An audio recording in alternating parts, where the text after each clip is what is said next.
started. Roger, 0G, I feel fine. Godspeed, John Glenn.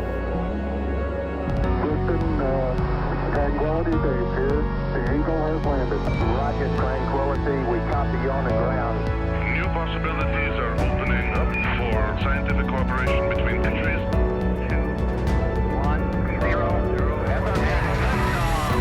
Liftoff. Americans return to space as Discovery clears the tower. Discovery, go and throttle up. Discovery, Roger. Go for deploy. Stay tuned and to everybody in the shuttle program. The crew is go for launch. Roger. Nice to be in orbit. We have followed in their footsteps to get us where we are today.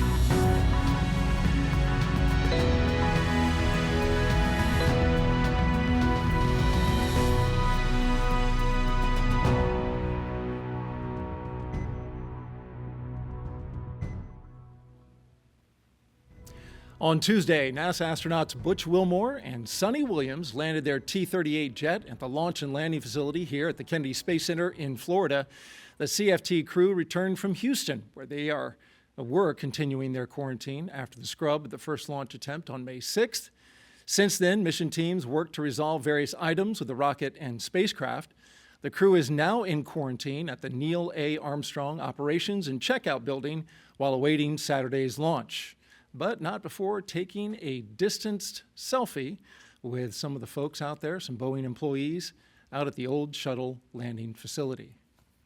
Welcome inside to the TV auditorium here at the Kennedy Space Center. I'm Daryl Nail with NASA. I'll be your moderator for today's pre-launch news conference. The second attempt of NASA and Boeing's crewed flight test of the Starliner spacecraft is scheduled for exactly 12:25 and 40 seconds a.m. Eastern Time on a ULA Atlas V rocket, which just returned to the pad yesterday morning at Space Launch Complex 41.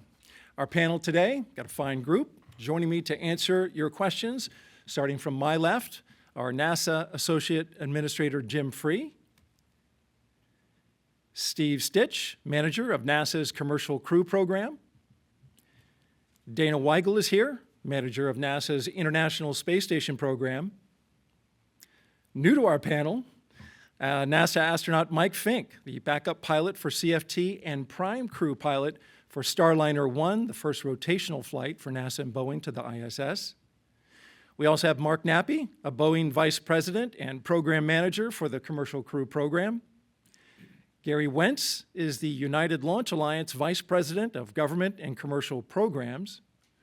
And Mark Berger, CFT Launch Weather Officer with the 45th Weather Squadron based at the Cape Canaveral Space Force Station. And of course, we're joined here in the room by members of the media as well as on the phone. We will take your questions, of course, following a brief opening statement by each of our panelists. And we'll start right now with Jim. Thanks, Daryl. Good afternoon, everybody. Thanks for joining us again for our next attempt to launch the first crewed element of the Boeing Starliner family. We certainly learned a lot more about the system since our first launch attempt on the 6th of May. The teams have, as always, continued to work diligently to ensure that when we do launch this test flight, we're ready to conduct it safely. You've heard all of us on multiple occasions mention that we'll fly when we're ready. The teams have been taking the right steps to conduct the necessary testing and analysis to get us ready, and you'll hear a lot more about that today.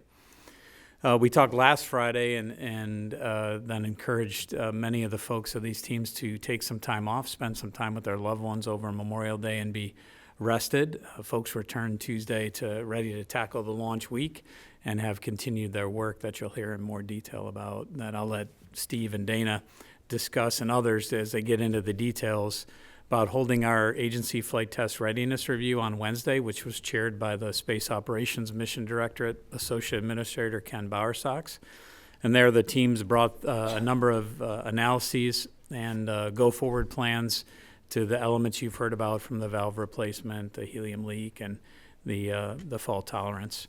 And we brought it to that Delta flight test readiness review because we wanted the whole team to hear and consider the evaluation and acceptance related to the CFT affected systems and overall system that are really based on our interim human rating certification panel, that package that Steve will talk about. We are continuing to learn. That's what spaceflight is about. Every day we learn, both on our vehicles like Starliner on space station, with the ultimate goal of keeping our crews safe, going to, living there, and returning. As I mentioned, we're going to keep learning from this test flight, and I'm looking forward to us increasing our knowledge and understanding of this new spacecraft and overall system.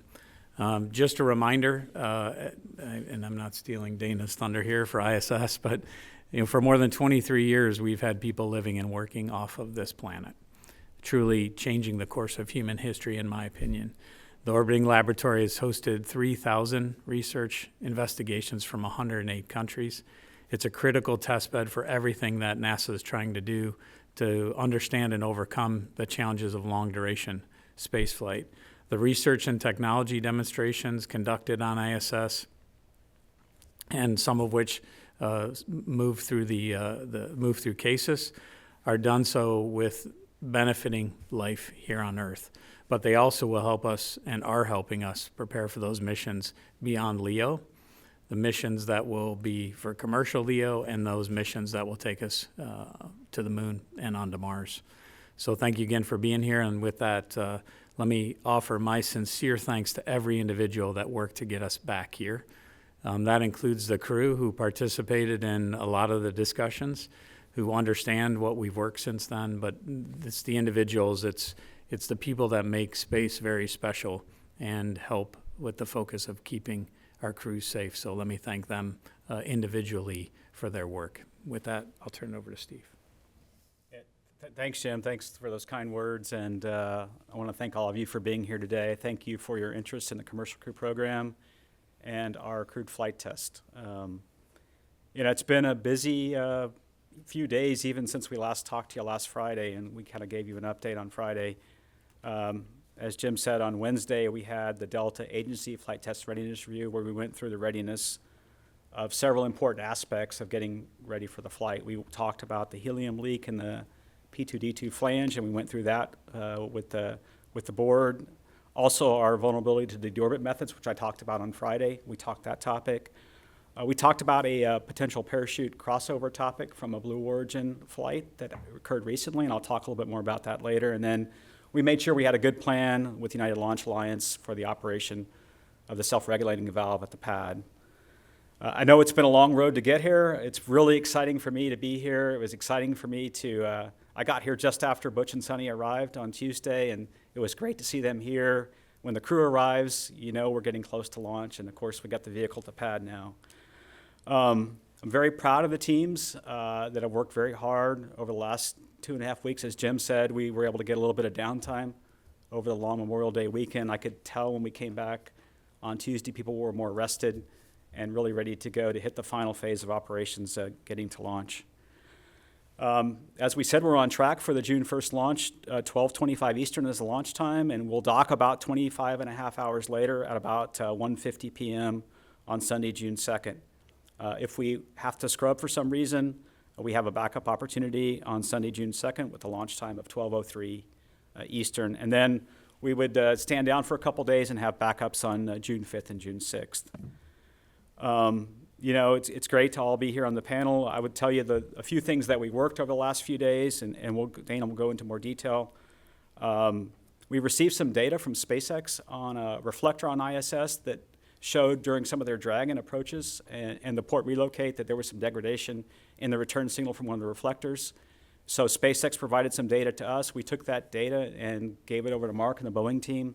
They ran a few simulations to make sure if that reflector weren't there overall, we could go ahead and dock successfully with the Vesta rendezvous navigation system. So we did that in the interim, and kudos to SpaceX for sharing data with us. I think one of the things I'm starting to see now amongst all these entities that are flying in space is a sharing of data back and forth, which has been incredible. I mentioned Blue Origin had a recent human space flight, a suborbital flight where they had a parachute that did not fully inflate.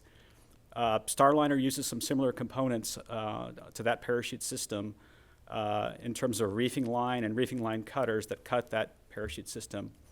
Blue Origin provided some data from their flight, shared it with the NASA, shared it with SpaceX, shared it with Boeing. We were able to meet and go through the particular components on Starliner, and we made sure we had good separation from that particular parachute that didn't fully inflate. We went through and looked at all the data, and that's good to go fly. And then finally, one of the last things we worked was there was a component on station, and Dana's going to talk more about that needed to be sent up, and we repackaged some cargo on the Starliner and are flying up about a 140-pound item for Dana and the space station that really needs it. So we had to manifest some of the cargo on Starliner, and that was done today. I think what I've seen out of the Boeing and NASA team and the ULA team, working with our space station team, is a lot of agility in the last week at dealing with these things as they come up, which tells me that we're really ready to go fly, and we'll take it one step at a time and watch the vehicle. Mark will talk about the weather. We have a really good shot at the weather, and we're just going to watch the onshore flow a little bit. And other than that, we're ready to go fly when the vehicle and the crew's ready. I'll turn it over to Dana. Thank you, Steve, and thank you all again for being here today. Let's see, Wednesday's agency review was really thorough. Obviously, we had a lot of discussion about the helium leak and also about fault tolerance. I think the Boeing, the commercial crew program, and all the technical teams did a fantastic job bringing forward a thorough discussion on the flight rationale. I feel like we have a really solid mission plan to go fly this flight. From a station standpoint, our responsibility is really what we call integrated safety. That's safety of the two vehicles as they operate together through rendezvous docking, the joint mission, and also undock. Those issues specifically don't really change the risk to that integrated operations space. It's really a subject for deorbit, as Steve mentioned. We did hold our ISS mission management team readiness review yesterday morning. Everyone pulled go, including the international partners. As Steve mentioned, we got surprised by an onboard anomaly this week. On Wednesday morning, our urine processor assembly, or UPA, had a pump that failed. That urine processor takes all of the crew's urine and processes it in the first step of a water recovery system. It then sends it downstream to a water processor, which turns it into drinking water. And so station's really designed to be closed loop and to have the urine processed continually all the way through down to drinking water. And so with that processor failed, we're in a position where we have to store urine on board station. We can do that to a certain extent. We've got bags and tanks that we've got up there for this purpose, but we've got limited inventory. The intent is really to recover and get the equipment going again. In this case, the pump that failed was really expected to run until about the fall timeframe. And we had our next spare manifested on the Northrop Grumman cargo flight that goes up in August. And so it failed a little bit early, which put us in a position where we'd have to store an awful lot of urine. Obviously, adding 2 more crew members to that further constrains the storage capability we have on board. And so we worked with the Boeing team, our ISS team, and our CMC Leidos cargo teams for a quick change to the plan for the Starliner manifest. So on Wednesday, we flew the ORU out here to Kennedy, got it to the launch pad.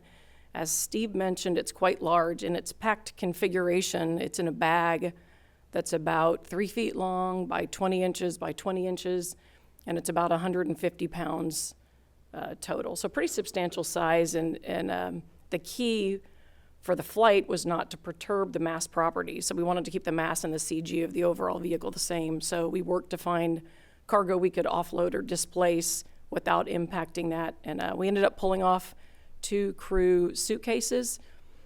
Those have clothes on them. It's funny, you're used to all these technical terms. Suitcases, just like we would take on a vacation. We do have a lot of generic contingency clothes on board, so not an issue. The crew's just going to use that instead of the specific items they're going to fly up. But huge kudos goes to the whole team for the quick response. I mean, they turned this around rapidly. So the flexibility from the Boeing team, from the ISS teams, and the cargo teams was just outstanding to get us to this point so that we could capture this launch opportunity and send up this critical spare to station. We will put it in pretty soon after the vehicle arrives. Obviously, we want to get that capability up and running again. Other news on board Space Station, let's see, on Tuesday, the Progress 86 vehicle, or 86P, undocked. That freed up the port for Progress 88 That vehicle launched just yesterday. It's in free flight right now. It'll dock tomorrow morning, Saturday, around 7:45 Eastern time, so about 5 hours before the CFT launch. The crew on board is working through EVA preparations. We have a series of spacewalks we're going to do this summer starting around June 13th, so they'll continue working through that. If Butch and Sunny are up there with us during that time frame, we'll still conduct the EVA. We can also move them if we need to for any Starliner critical activities that would have priority over those EVAs. So from a station standpoint, from our crew, from our ground teams, we are ready to go fly this mission, and we're excited that we are on the doorstep of this historic mission. With that, I will hand it to Mike Fink. Good afternoon, everyone. It's good to be back here. Captain Wilmore, Captain Williams, Butch and Sunny, they're veteran astronauts and my dear friends. We've been training together for a long time, and more importantly, though, for this mission, the crew flight test, they're test pilots, and they are looking very forward to getting flight test data that will help continue the certification process for Starliner, so that Starliner 1, 2, 3, and to infinity and beyond can fly and provide services to the International Space Station.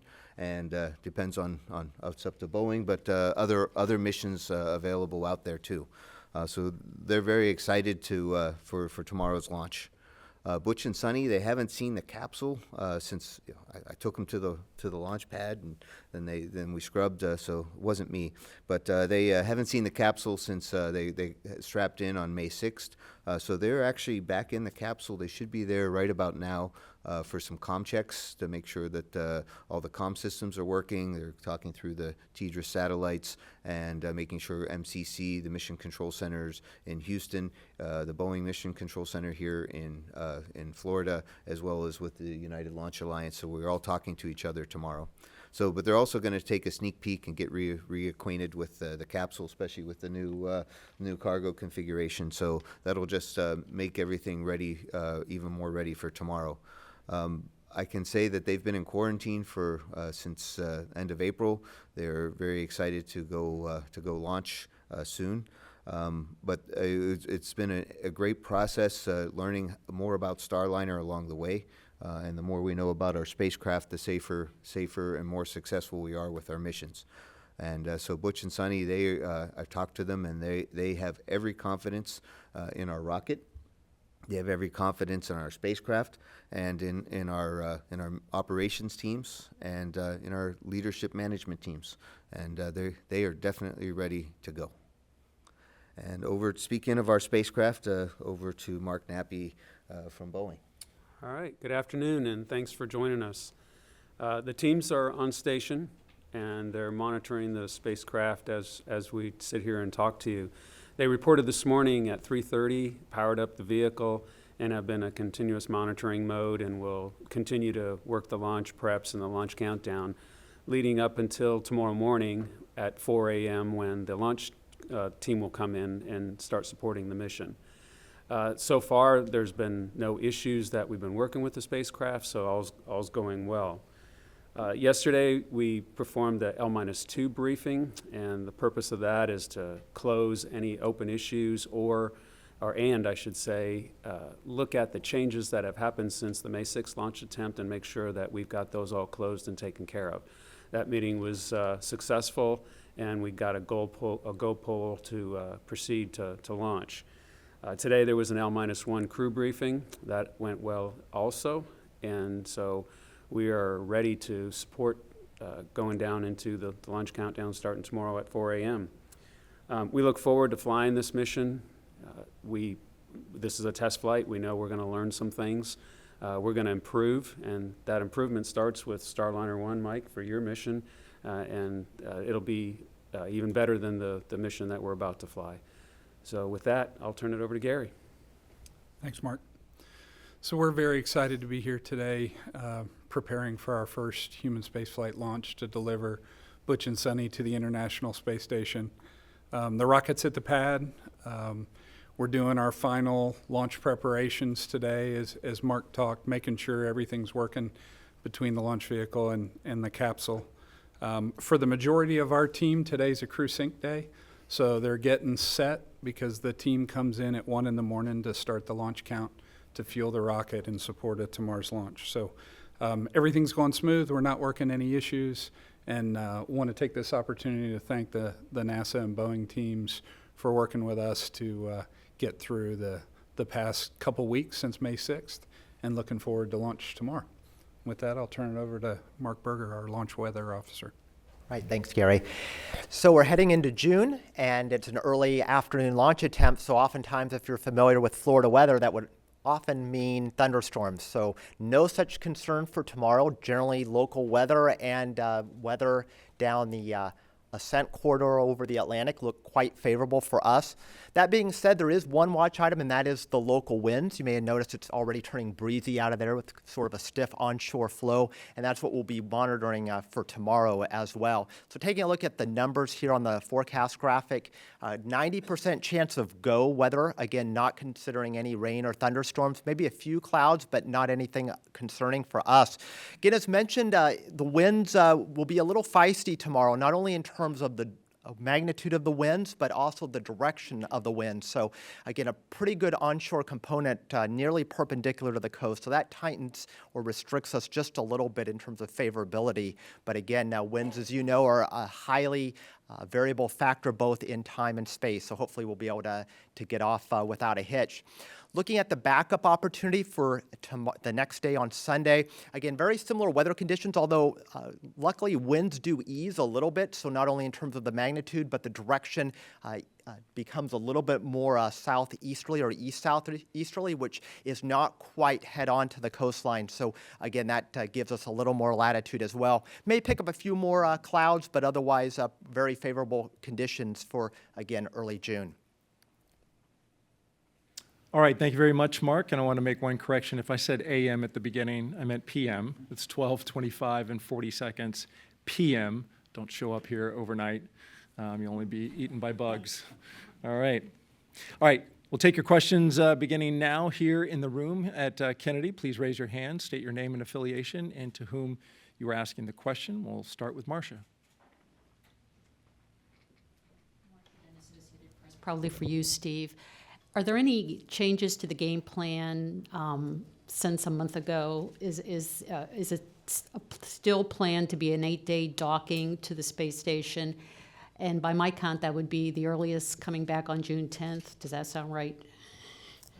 Yeah, right now I'm just looking. I knew you would have that question, Marcia. So right now, the mission's going to be about 8 days long, right, to fulfill all the objectives. We talked about some of the things we want to do, some manual piloting and some habitability. We want to demonstrate the ability to do what we call safe haven, which is the crew get in Starliner in the event simulated there's a problem on ISS. We'll do all that.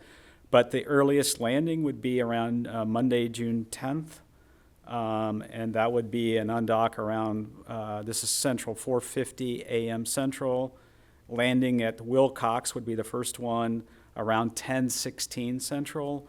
And then we have a backup on June 11th at White Sands, and that landing time would be about 5:35 Central Time. So, but again, what we want to do is, once we get docked, we want to take the time to check Starliner out, check out all the systems, all the things we need to do for the long increment flight. And so I would say there's a chance that when we get to these opportunities, if we need to stay a little longer or we need to wait for the weather to get good, we'll stay up a little longer. So.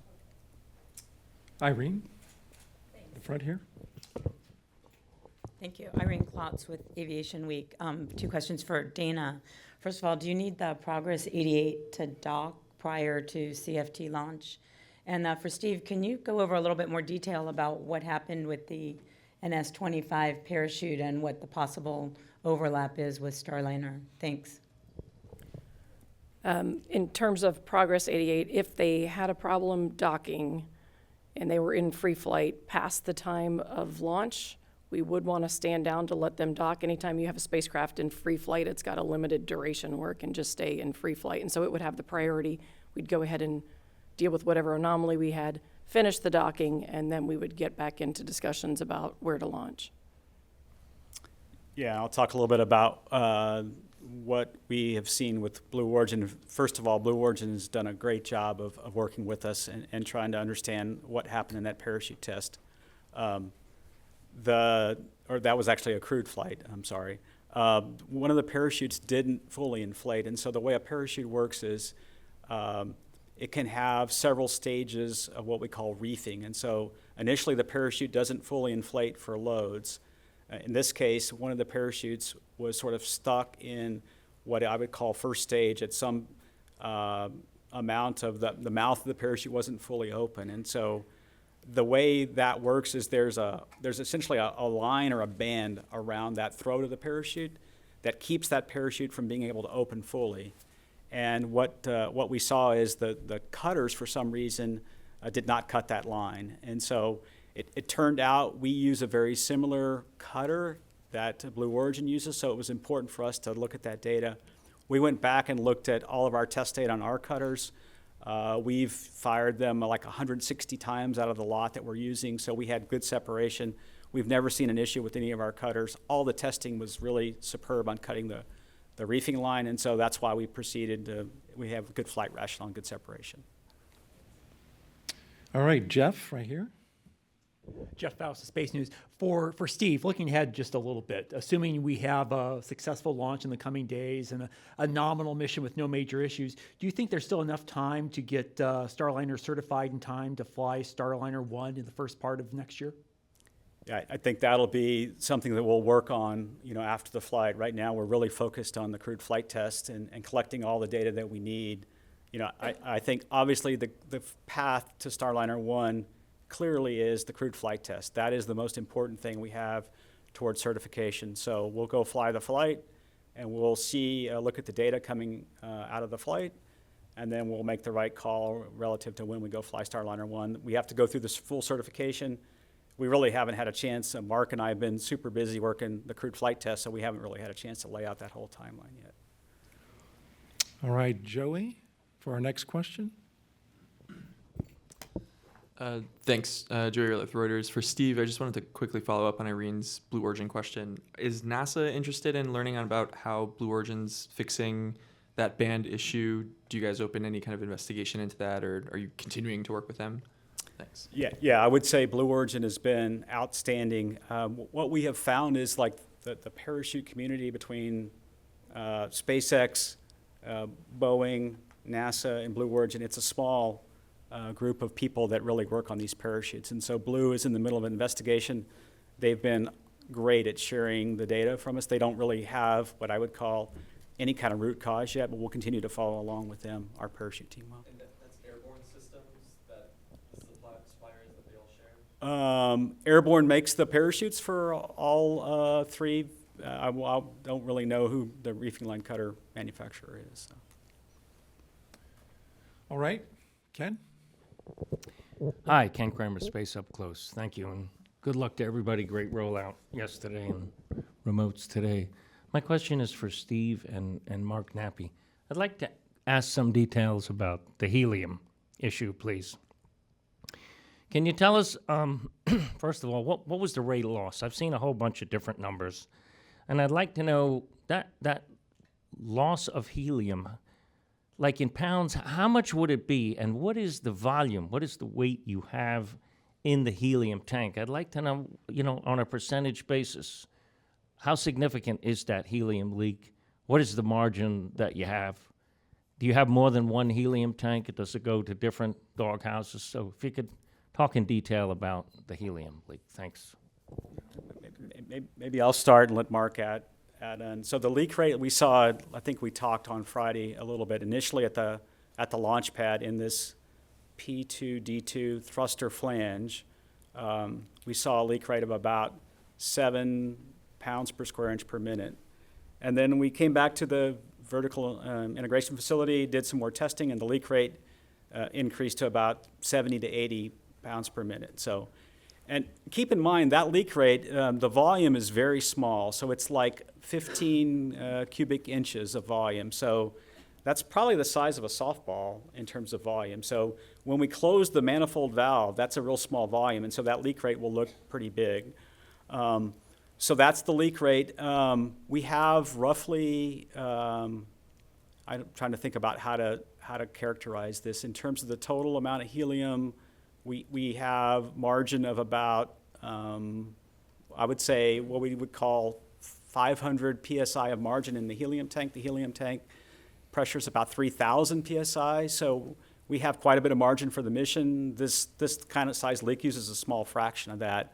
That's really our rationale to go fly. And again, we're going to power up the vehicle today, and then when we get it to the pad tomorrow, when we activate the prop system, we'll take a look at the leak rate. We can see that leak in the tank, actually, so we'll see if the leak's about what we expect it to be, and see if Mark has anything to add. Yeah, there's about 50 pounds of helium on board, and this leak, if it was left open to vent all the time, it would lose about a half a pound a day. So there's plenty of margin left over. Well, half a pound a day, but we're going to when we get docked to station, we're going to close the manifold, right? So we're going to isolate from the tank, as Mark said. So. And it's one tank? I believe it's 2 tanks. So. Do they go to the different doghouse?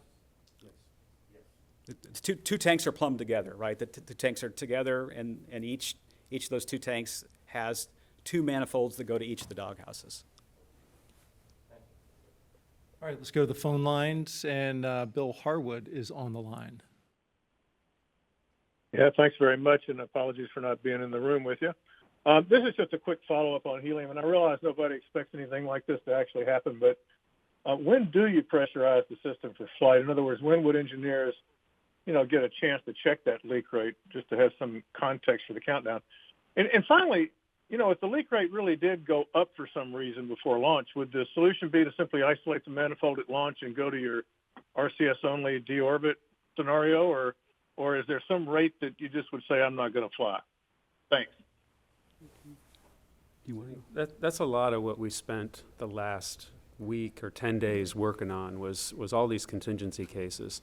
So the teams have looked at when we open up these manifolds, and that's around T-minus 4 hours, so it's going to be around 8 o'clock tomorrow morning, and then that's when we would see if this leak has increased or not, and if it had increased substantially.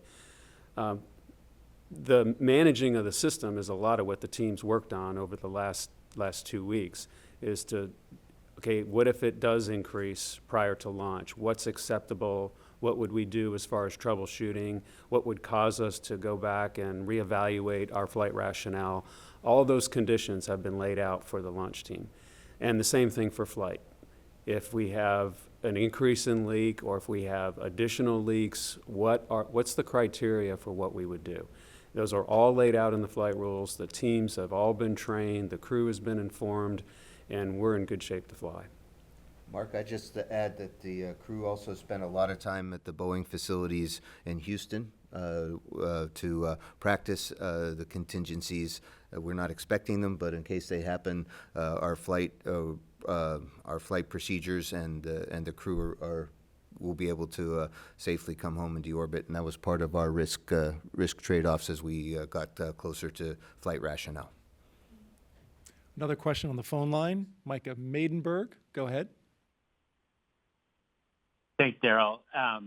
Maybe you guys just touched on this a little bit, but Steve and Mark, regarding the design vulnerability and the plan to address that, having gone through the review this week, could you just explain one more time a bit more about accepting that risk, however remote, for CFT? Thanks. Yeah, I'll start, and then we'll let Mark add to it. As we talked about on Friday, we have different methods of deorbiting the vehicle. We primarily use what we call the OMAC thrusters to deorbit with, and those are 3 OMACs per doghouse, and we got doghouses all the way around the clock, top, bottom, port, and starboard doghouse. It turns out for certain failure cases, we would lose OMAC thrusters. And in other words, if we lost a helium manifold due to either the valve not working properly or some other line leak, which we have to be way bigger than what we're seeing in this flange, we would lose that doghouse. And then the way the software works is there's 3 OMACs there, 2 of them which would fire for deorbit, or maybe 1 if we use all 4 doghouses. The opposing doghouse, then the software says, I can't fire those OMACs because of asymmetrical thrust. And so it would really require the loss of 2 adjacent doghouses, the helium systems in 2 adjacent doghouses, say the top and port or the top and the starboard, to get into this situation where we need the RCS thrusters. So it's very low probability that that would happen when we looked at the potential failure modes. But we have a way to get out of that, and that's when we would use this. If that were to happen in flight, which we don't expect it to happen, and we're managing the system so that we don't get into that scenario pre-flight, but we could use these 4 RCS jets to deorbit in the 2 burn sequence that we talked about on Friday. I'll see if Mark has anything to add. Yeah, I talked to the process that we go through to come to these conclusions with safe flight rationale. There's a number of different disciplines that get involved, and we walk through these step by step, and the level of what-if questions that are asked is pretty amazing to make sure that we fully understand what's going on, what our problem is, what our solutions are, and what if we're wrong. And that is what took place over the last couple of weeks. Not only does our team with Boeing and NASA work this together, but we have independent people that come in, both from Boeing and from NASA, that looks over our shoulders to make sure that we're answering all these questions and addressing the issue correctly. So with that, besides being a very low probability that we'd get into this situation, we have very high confidence that the solution we came up with works. All right, let's come back to the room, and the gentleman in the 3rd row. Thank you. Manuel Masanti, Exploración Espacial, covering the space program in Spanish. Last press conference, you mentioned that Boeing is thinking in a potential redesign of their propulsion system. So I would like to know, I think I did this question before, is this needs to be done before Starliner 1? If that's the case, how does this affect the certification? Or it could be a potential delay on Starliner 1? Okay. As far as a redesign goes, no, this would not be under the redesign. What I was referring to is that this leak has somehow sneaked its way through the system. What we suspect is that the seal was somehow either damaged during installation, or there was some debris in there that caught up and is not allowing the seal to seal properly. And obviously, we'd like to screen that before we get this far. So what we're doing for Starliner 1 is coming up with a screening technique that we can go apply to all the thrusters that are being built up right now for Starliner 1 to make sure that we don't have this same situation. And then on the system vulnerability with deorbit, we would go look at, is there a way to maybe do a little more testing for those 2 big burns, hot firing the thrusters, or is there a software change that would enable even more thrusters to fire? So.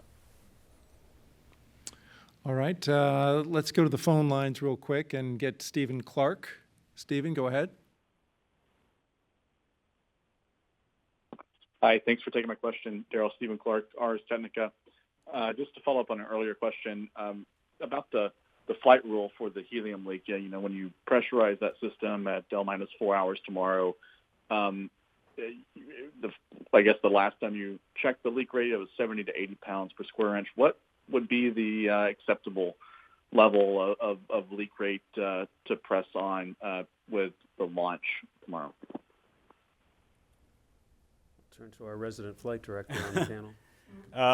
Yeah, we could manage about roughly a double the leak rate, and we can manage it in flight. What we'll do is we'll look at once the system is pressurized and open, we will be able to look at how much helium is being used from the tank. We talked about two tanks. Think of them as one tank because they're together. So we'll look at we know what that drop in helium should be per hour in the tank for this size leak. So we'll look at that to make sure it hasn't changed. And then if it has changed, we can go isolate the manifolds and then go take a look at this specific manifold and understand the leak rate there. And we've got criteria in place that says when we'd stop and talk about it or whether we're ready to go fly. So. And Will Robinson Smith is on the phone. Go ahead. Yes, hi. Excuse me. Thanks, Daryl. Will Robinson Smith with Spaceflight Now. So just to put a button on and follow up on Bill and Stephen's questions. So if there were to be an isolation of the manifold, you would still be able to proceed with launch. Am I understanding that correctly? And is there a specific rate in the leak in which you would, feel more comfortable standing down and taking a deeper look at it? Thanks. Yeah, as I said, so we'll go look at the leak rate, looking at the drop in the tank, right? And so we've got a criteria of about 20 psi per hour we're looking at before we would isolate manifolds to go at that kind of leak rate. If it's more than that, we would think maybe the leak has changed in our manifold, so we would go look at that. We wouldn't launch with the manifold isolated. Remember, part of the beauty of the Starliner system is it has an incredible abort system. And that abort system relies on needing all the OMAC thrusters, orbital maneuvering thrusters, in each of those doghouses. So we wouldn't launch with a manifold isolated. We could manage it on orbit. Should we get on orbit and see some change in the leak rate, we could close a doghouse. As Dana talked about, we looked at the approaches to station, and it really doesn't, with the doghouse down, we can go ahead and approach station. It really is affects at the end of the mission, the deorbit capability. And then we really have a criteria up to 30 psi per hour in the tank that we wouldn't launch if it was above the 30 psi per hour in the tank. All right, we've got a number of reporters on the phone, so we want to stay there for the moment and pick up Andrea Leinfelder. Hi, this is Andrea at the Houston Chronicle. Thanks for the questions. I've got two. The first is from Mark Nappy. I know it just said that you'll look at certification after this flight test is back home, but you previously said that you're hoping NASA can certify Starliner by November or December. So I just need to know if that time estimate's realistic or if I should remove it from my article. And for Dana, I want to double check that Starliner is carrying 140 pounds of cargo to start to station. And the two crew suitcases that were removed, were they for Butch and Sunny or folks on the station? Thanks. Take the last one first. Sure. We'll take the easier one first. Let's see, there's other cargo headed to station.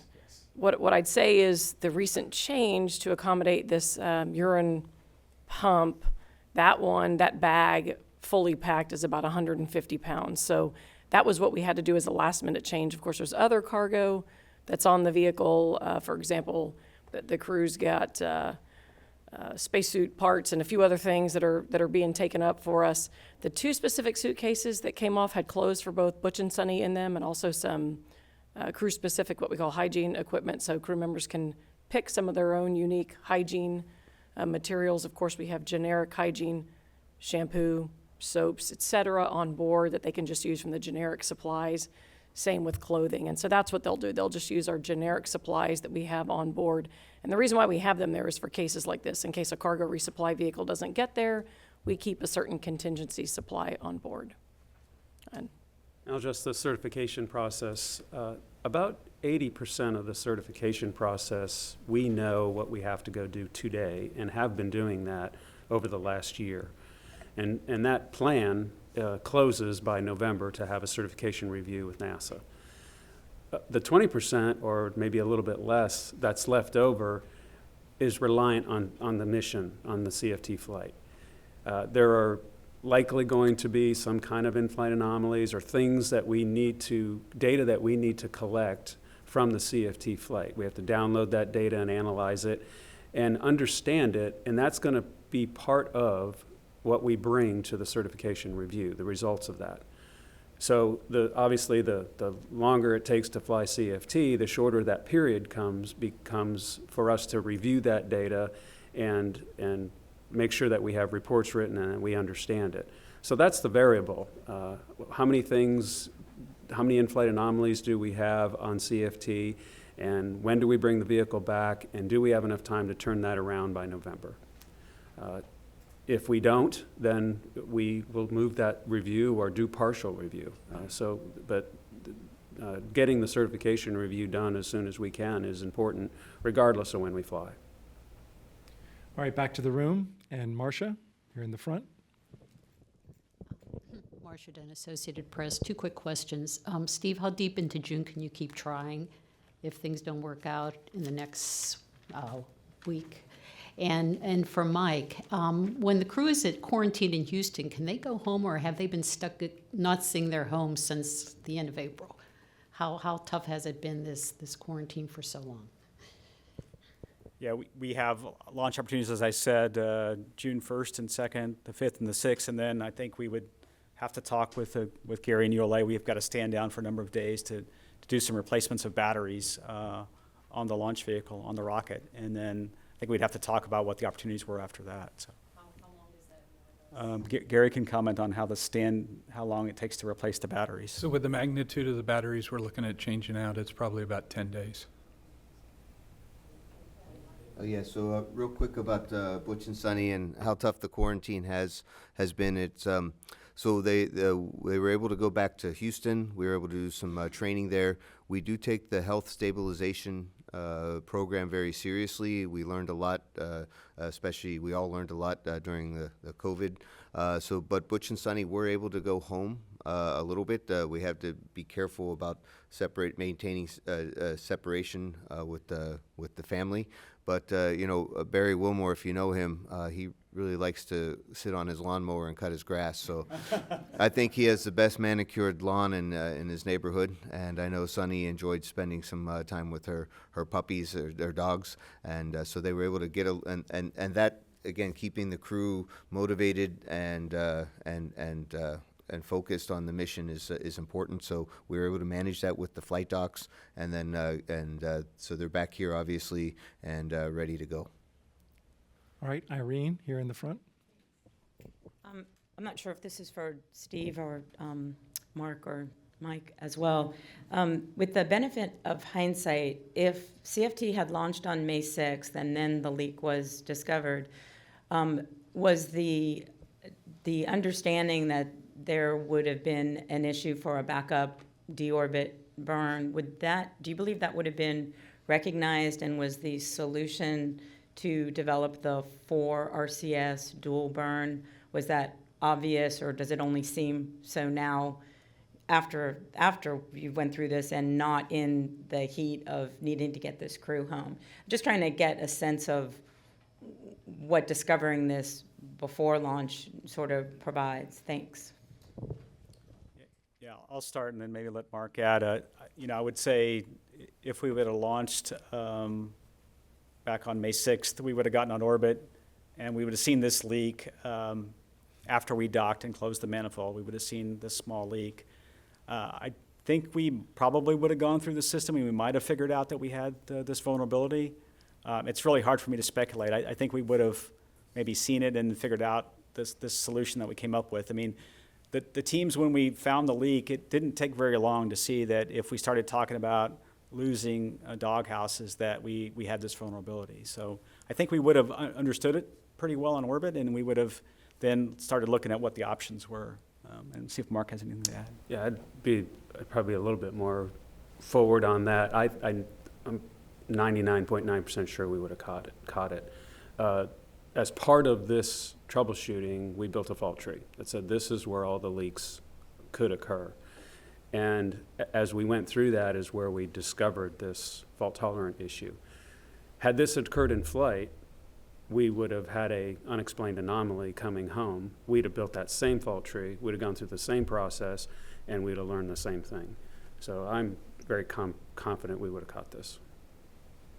Just to add 2 sentences, the process of developing the flight procedures and understanding with 8 RCS and 4 RCS, I think it was very similar to what we would have had done anyway. The only difference was that Butch and Sunny were able to be there for the procedure development and for the testing out. Had they been up in space, then their trusty backups and Starliner 1 crew, we would have joined the team and helped with that. So it's we think we would have gotten to a similar, if not the same answer.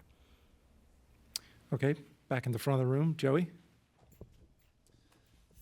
Thanks. Question for Steve or Mark. Have you found out anything more about why you think the seal failed and led to the helium leak? Is that something you guys are continuing to be interested in? And then for Mark, if the delay goes beyond Thursday and the rocket has to have its batteries replaced, what on Starliner has to be replaced or replenished, if anything, and how long would that take? Thanks. Start with the seal question. We are staying hungry to find out what exactly happened here. Let's learn as much as we can.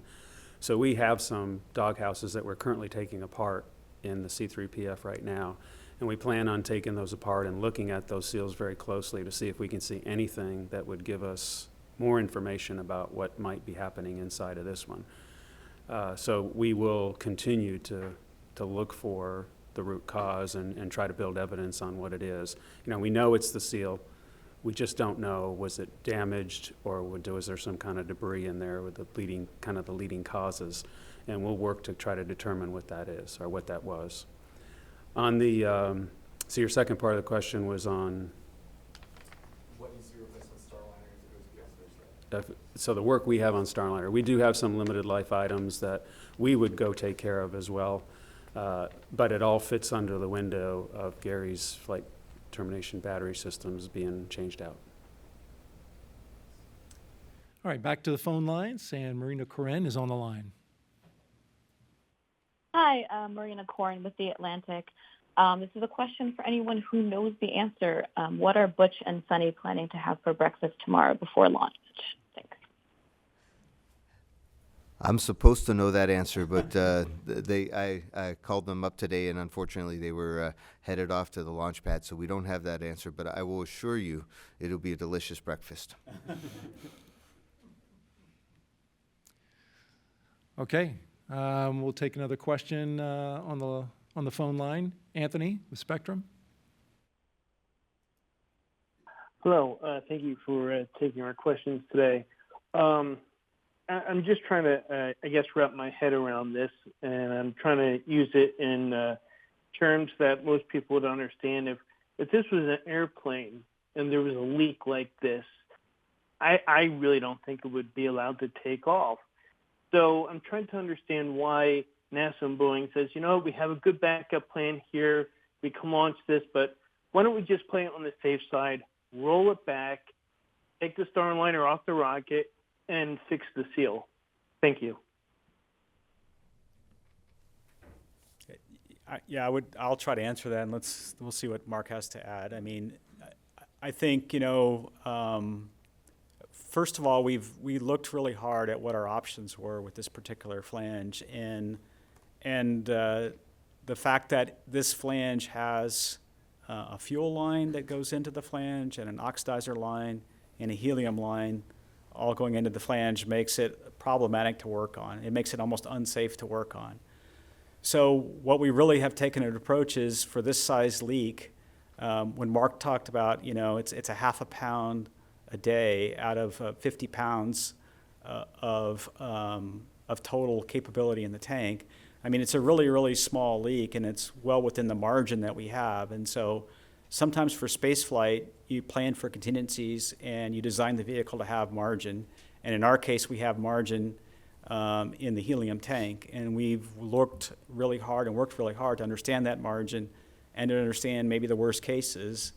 And we took the time to go through that data, and we really think that we can manage this leak both by looking at it before we launch, and then if it got bigger in flight, we could manage it.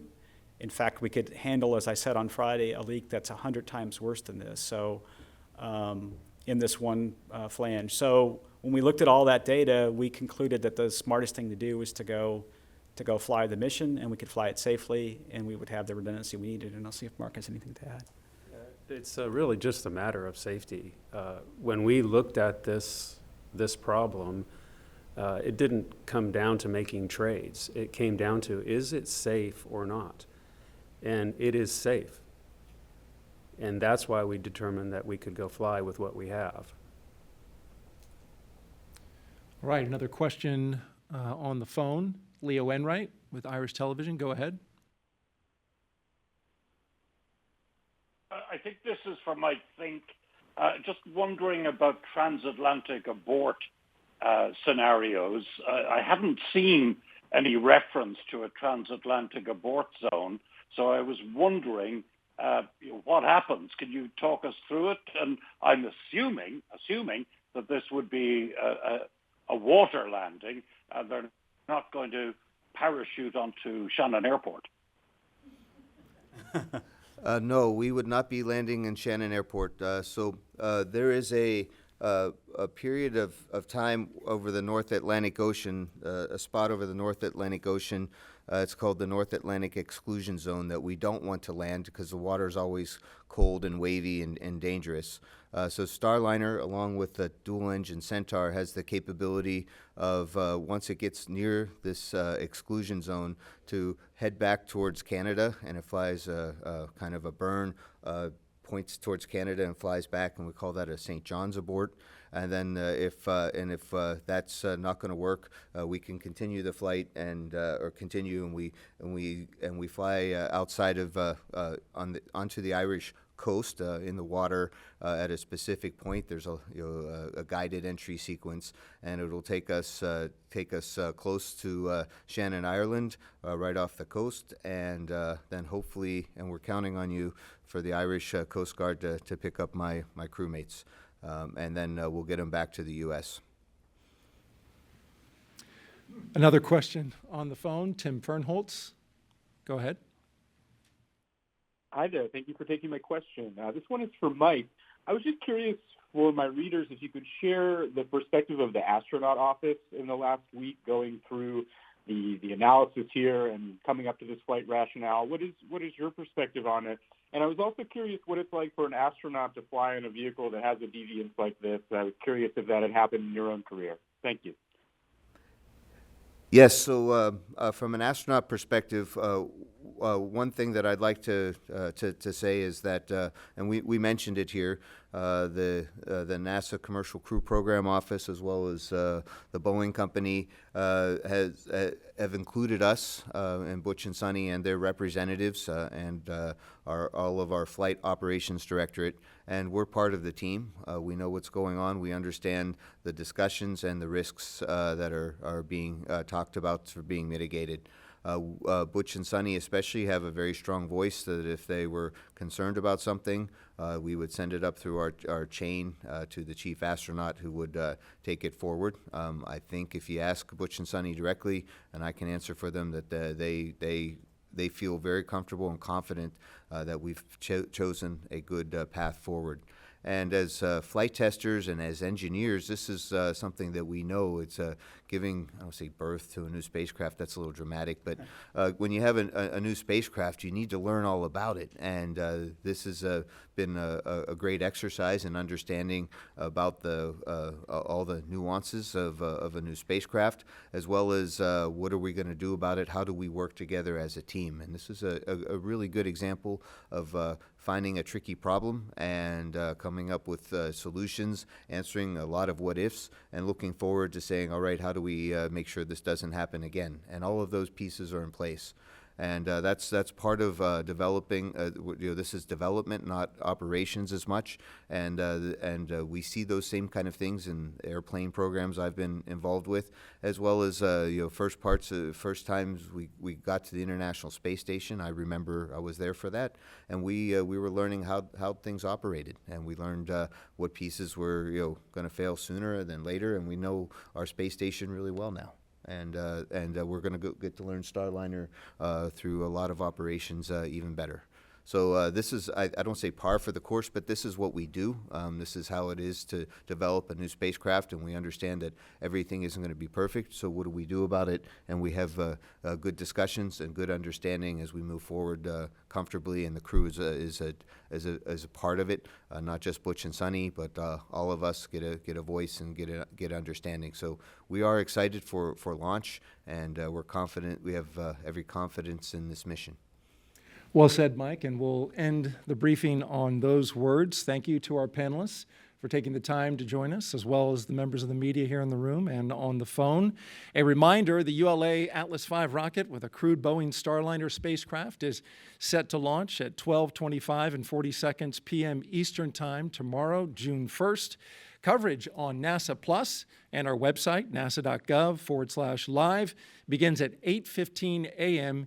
Eastern Time with special guest star Mike Fink is on the broadcast. So we looking forward to that. Should be entertaining as well as informative.